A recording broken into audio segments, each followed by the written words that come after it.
Bismillahirrahmanirrahim. Rabbi shrah li sadri wa yassir li amri wahlul 'uqdatam min lisani yafqahu qawli.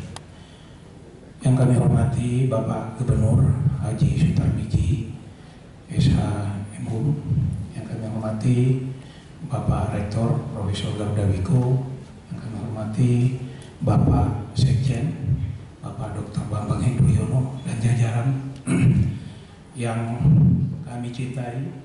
Ini Ibu Dekan kita, Ibu Dr. Paradiba. Tepuk tangan dulu.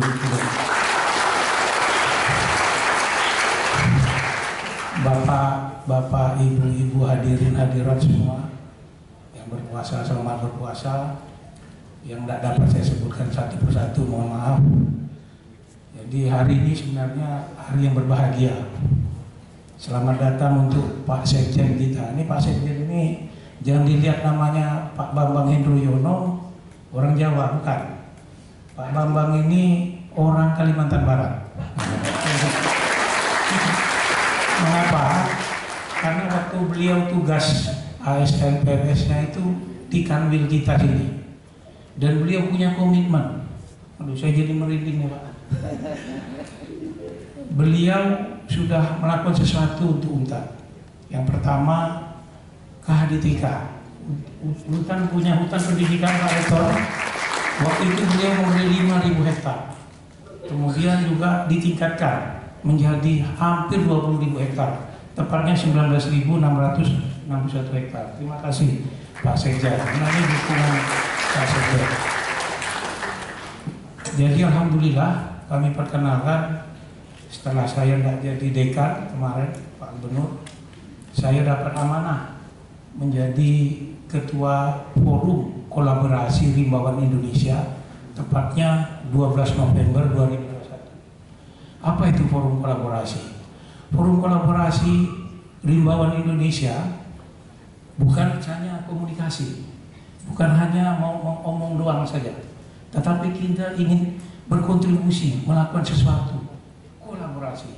Karena kita tahu Rimbawan itu tidak bisa sendiri. Apalagi yang dikelola itu adalah landscape hutan yang hari ini saya pikir Bapak Ibu, adik-adik mahasiswa, beban berat ya, yang dibebankan kepada kita.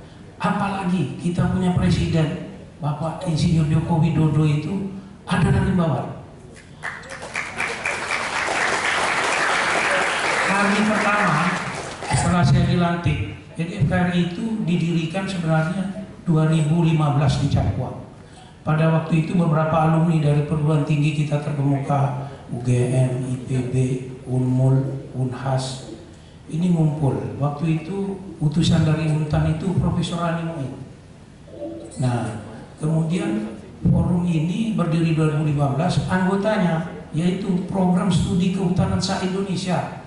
Waktu itu kurang lebih 60-an, sekarang udah 71 program studi di Indonesia ini. Bayangkan kalau satu program studi itu melahirkan 200 orang, 14.000 ini kita punya aset sumber daya manusia.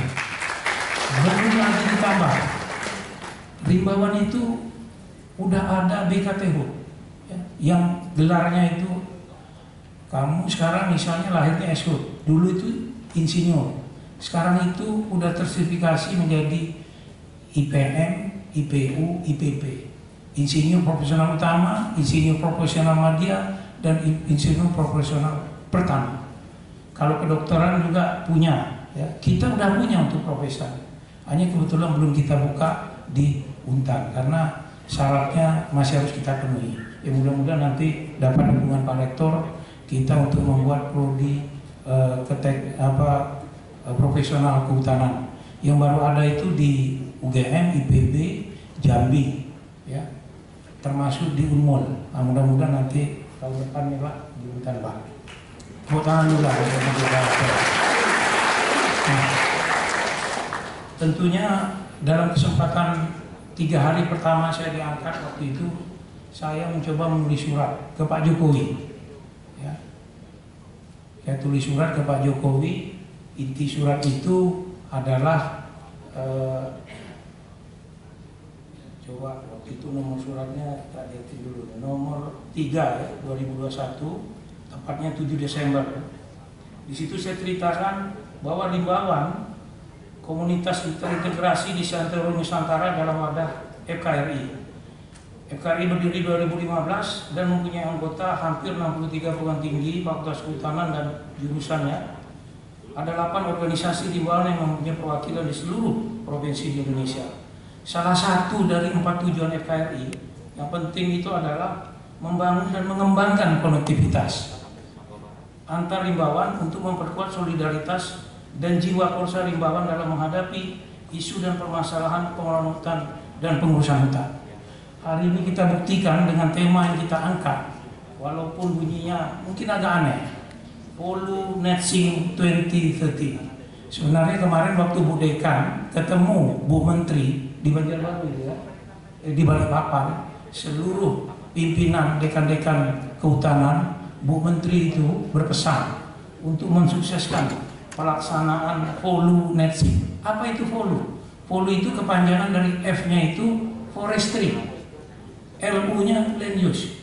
Jadi semua sektor bisnis yang berbasis kehutanan dan berbasis lahan, termasuk perkebunan, pertanian, pertambangan, itu kan tidak jauh dari lahan. Nah, jangan sampai ini menambah emisi gas rumah kaca. Yang kita inginkan, bagaimana land use ini kita kelola secara baik. Mudah-mudahan di kesempatan hari ini adik-adik mahasiswa dapat pencerahan dari Pak Sekjen. Karena Pak Sekjen ini saya lihat materinya banyak sebenarnya. Tapi mudah-mudahan dalam waktu 40 menit, ini jadi profesor semua. Tepuk tangan dulu untuk Pak Sekjen. Nah, barangkali ada 5 hal penting yang perlu saya sampaikan dalam waktu 2 menit, 3 menit ini. Komitmen FKRI dalam berkontribusi untuk negara. Hari ini kita mungkin di Kalbar bicara ICN mungkin terdengar baru hari ini. Di tempat lain udah banyak, mulai dari penolakan, ada yang setuju. Padahal Provinsi Kalimantan Barat ini adalah program provinsi penyangga selain daripada Kalteng, Kalsel, Kaltara. Dan kita tahu Kalimantan Barat di bawah kepemimpinan Bapak Gubernur kita Pak Haji Sutarmiji punya visi tidak hanya bicara sustainable development, tetapi terkait dengan tingkat apa indeks desa membangun. Dan ini harus dibanggakan oleh Kalbar. Ya. Di provinsi lain kita boleh banyak bicara secara teoritis, ya, tetapi praktek di tingkat apa? Ini sudah dibuktikan oleh Bapak Gubernur kita waktu beliau hari pertama melaunching, dan setelah baru 1 desa mandiri waktu itu. Sekarang sudah hampir 300 ya Pak Kadis. Tepuk tangan dulu. Dan ini harusnya bisa menjadi tolok ukur. Ya. Kalau di Kehutanan punya kampung iklim misalnya. Kemudian di FKRI itu punya praktek desa merdeka istilahnya.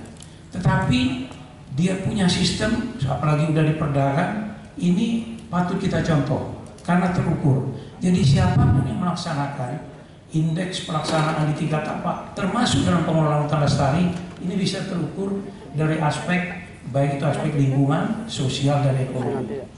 Akhirnya komitmen FKRI dalam berkontribusi untuk negara itu yang pertama adalah menyiapkan kolaborasi, mengelola sumber daya alam secara lestari dan berkelanjutan dengan desa mandiri kah, indeks desa membangun kah, kampung iklim kah, untuk berinovasi dan mampu menghadirkan kembali adalah pendapatan ekonomi bagi warganya. Apalagi kita tahu hari ini minyak goreng pada naik, BBM pada naik. Ya mudah-mudahan kita bisa mencari solusi supaya kolaborasi ini bisa memberikan sesuatu yang konkret. Yang kedua, mengurai permasalahan bangsa terkait dengan pengelolaan sumber daya alam berbasis pada evidence base, tidak hanya scientific justification, dengan semangat kolaborasi bersama. Sekarang sudah ada 71 program studi Universitas Kehutanan di seluruh Indonesia, dan ada hampir 700-an insinyur profesional yang tadi kita sebutkan. Ngapain tuh kita punya gelar IPU, IPM, IPP kalau itu tidak kita kontribusikan kepada Tridharma pengabdian pada masyarakat. Ketiga, menggali potensi desa dan komoditas unggulan yang dimiliki oleh daerah dalam mengembangkan skala industri guna menjawab visi negara ini berdikari dan mensejahterakan masyarakat. Makanya tadi ada video yang kita putarkan, itu sebenarnya adalah best practice. Ada di Lampung, ada di Muna, termasuk terima kasih ke Pak Adi Mulya. Tangan dulu nih ketua alumni kita yang baru, bagaimana di kepemimpinan beliau mendorong penanaman ya di Kalimantan Barat ini oleh alumni Kehutanan. Keempat, berkolaborasi dengan stakeholder guna mencipta inovasi berbasis teknologi di bidang energi. Hari ini Rimbawan bekerja sama ya, dengan tadi disampaikan Bu Dekan, masyarakat nuklir. Nuklir tidak boleh ditakuti. Nuklir bukanlah momok. Sebenarnya nuklir adalah kata kunci dalam menjawab full netting tadi. Hari ini pemerintah provinsi punya roadmap ya, bagaimana kita punya potensi sumber daya uranium. Kan Kalimantan Barat ini seharusnya bisa menjadi penyangga ibu kota negara lewat bahan baku uraniumnya. Kita harus meninggalkan bahan-bahan yang penyebab emisi seperti batu bara. Mungkin dalam tahapnya nanti, tahap transisi, kita menggunakan bahan-bahan biomasa berbasis kayu yang ramah lingkungan. Mungkin di 2035 kita harus berpikir menggunakan nuklir. Tentunya kita perlu sumber daya manusia yang unggul untuk itu. Apalagi teknologi pertanian misalnya, karet, buah-buahan. Negara-negara yang punya nuklir itu, bagaimana hari ini Cina saja itu bisa nanam kelapa sawit. Israel bagaimana di gurun pasir bisa menghasilkan buah-buahan untuk ketahanan pangannya karena menggunakan teknologi. Dan saya berharap Rimbawan kita, Polresta jangan hanya terpaku kepada produk-produk hasil hutan non kayu yang selama ini seperti bisnis as usual. Bagaimana kita tingkatkan inovasi dengan teknologi. Kemudian yang terakhir, kita harus kritis dan responsif terhadap kebijakan-kebijakan pemerintah yang berpotensi merugikan kepentingan rakyat dan menghambat kemajuan bangsa ini dengan konstruktif dan tentunya dengan solusi jangka panjang. Saya pikir ini saja yang dapat kami sampaikan. Mari kita tepuk tangan untuk semua yang hadir hari ini maupun selanjutnya. Akhirnya, wabillahi taufiq wal hidayah. Wassalamualaikum warahmatullahi wabarakatuh.